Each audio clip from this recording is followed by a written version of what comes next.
মালাই চা হচ্ছে খুব জনপ্রিয় একটি চা, যে চাটি রেস্টুরেন্ট থেকে শুরু করে মামার টং দোকান পর্যন্ত খুব বেশি পপুলারিটি গেইন করেছে। যে এই চায়ের স্বাদ নিয়েছে সে তার ফ্যান হয়ে গেছে। অনেকেই দেখে এই চাটি বানাতে খুব ঝামেলা পোহাতে হয়, একদম পারফেক্টলি এই চা বানাতে পারে না। তাই আপনাদেরকে আজকে খুব সহজ পদ্ধতিতে কিভাবে এই মালাই চা তৈরি করতে হয় সেটি দেখাবো। প্রথমে আমি একটি পাত্রের মধ্যে 1 কাপের মতো দুধ নিয়ে নিয়েছি। এবার আমি 1 চামচের মতো চিনি অ্যাড করে দিব।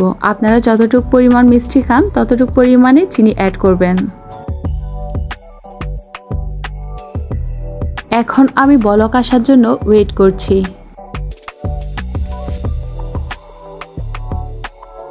এই পর্যায়ে এসে আমি 2 চা চামচের মতো চা পাতা দিয়ে দিব।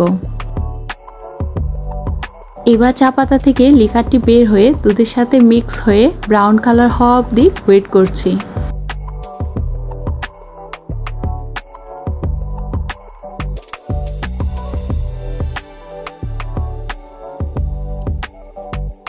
যখনই দেখতে পাবেন কালারটি একটু ব্রাউন কালার হয়ে গেছে তখনই আপনি নামিয়ে নেবেন। এরপর একটি ছাঁকনির সাহায্যে ছেঁকে চাটি চায়ের কাপের মধ্যে নিয়ে নেবেন। এখন একটি চামচের সাহায্যে মালাইগুলো দিয়ে দিব। মালাইগুলো দেওয়ার পর চামচের সাহায্যে ভালোভাবে মিক্স করে নেব। মালাইগুলো কিভাবে তৈরি করবেন আমি সেটি বলে দিচ্ছি।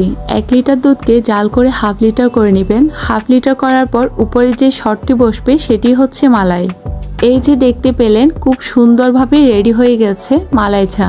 কোনো প্রকার ঝামেলা পোহাতে হয়নি, একদম ইজি ওয়েতে বানিয়ে দেখিয়েছি মালাই চাটি। আপনারাও খুব সহজ পদ্ধতিতে বানিয়ে নিতে পারবেন এই মালাই চা। ভিডিওটি ভালো লাগলে আপনাদের কাছে একটি রিকোয়েস্ট থাকবে, আমার চ্যানেলটি সাবস্ক্রাইব করে দিবেন, লাইক শেয়ার কমেন্ট করে পাশে থাকবেন এবং আমার অন্যান্য যে রেসিপি আমি আমার চ্যানেলে শেয়ার করেছি সবগুলো দেখে আসবেন। আশা করছি এই রেসিপির মতো অন্যান্য রেসিপিগুলোও ভালো লাগবে।